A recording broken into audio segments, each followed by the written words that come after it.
প্রধান উপদেষ্টার যে বক্তব্য এটা অনেক পুরনো বিষয় হয়ে গেছে ইতিমধ্যে। বিশেষ করে নির্বাচন বিষয়ে যে বক্তব্য ওনার ছিল যে এই বছরের শেষের দিকে অথবা আপনার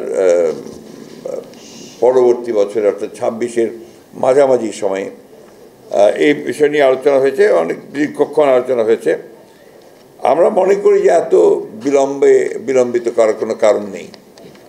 আমরা মনে করি যে এখন যেহেতু আপনার নির্বাচন কমিশন গঠন হয়ে গেছে এবং আপনার মোটামুটি একটা স্টেবিলিটি এসছে আপনার গভর্নেন্সের মধ্যে, গভর্নমেন্টের মধ্যে, তো সেই ক্ষেত্রে এই নির্বাচন অনুষ্ঠানের জন্য আমার মনে হয় যে আপনার বোধহয় এই মাসেই বোধহয় আপনার নির্বাচন সংস্কার সংক্রান্ত যে কমিটি সেটার বোধহয় রিপোর্ট এসে যাবে।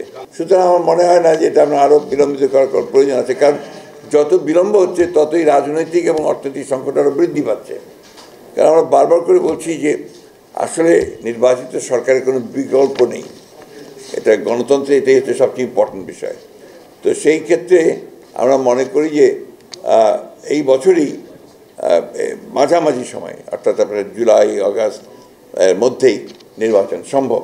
এবং আমরা এই কারণেই আমরা সরকারকে আহ্বান জানাচ্ছি, নির্বাচন কমিশনকে আহ্বান জানাচ্ছি এবং রাজনৈতিক দলগুলোর প্রতি আহ্বান জানাচ্ছি যে দেশের বৃহত্তর স্বার্থে এই বছরের মাঝামাঝি সময় নির্বাচন অনুষ্ঠানের জন্য আমরা ব্যবস্থা নিতে পারি।